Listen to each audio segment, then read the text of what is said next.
In this video, we will talk about how to remove password from Windows 11.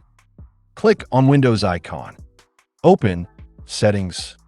On the left side, select Accounts. Scroll down and click on your info. Click on Sign in with a local account instead. Select Next. Enter your PIN or password.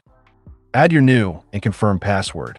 Then password hint and click on Next. Click on Sign out and finish.